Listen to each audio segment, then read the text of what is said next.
Much of the Wabash Valley is still struggling through a drought. That's caused grass and brush to dry out and turn brown. It has also led to higher risk of setting fires. News 10's Joe Ostrowski has been speaking with authorities about that danger. He joins us live in the newsroom with more. Joe, what can you tell us? Well, Mark, we've already talked this week about burn bans that are in place. For example, Vigo County is under a burn ban through Friday. Several other counties and communities are as well. Typically, those burn bans mean that you cannot burn brush or campfires out in the open because they can, again, risk a fire. But this time of year, there's another potential risk for fires. And, of course, we're talking about fireworks. Independence Day, the 4th of July, is just a couple weeks away, and that means lots of people are buying those home fireworks displays and putting them on. Now, while those fireworks are often allowed by these burn bans, J.D. Kessler from the Vigo County Emergency Management Agency says they're still hot enough and they can still carry far enough to start a fire.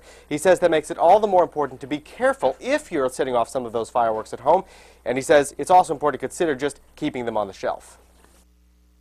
No reason to play with matches if you don't need to, and in this case it literally could be a catastrophe waiting to happen with the dryness out here. So I would just rather people, unless we get some rain between now and then, just exercise a little extra caution.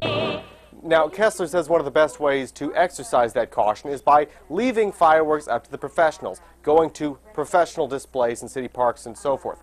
Now, it's also important, we're told by authorities, that you're careful during times of these burn bans to be careful with any types of ash, any types of ember, whatever their source, and to be sure you dispose of them in a proper and in a safe way. Reporting live in the newsroom, I'm Joe Ostrowski. Mark, back to you.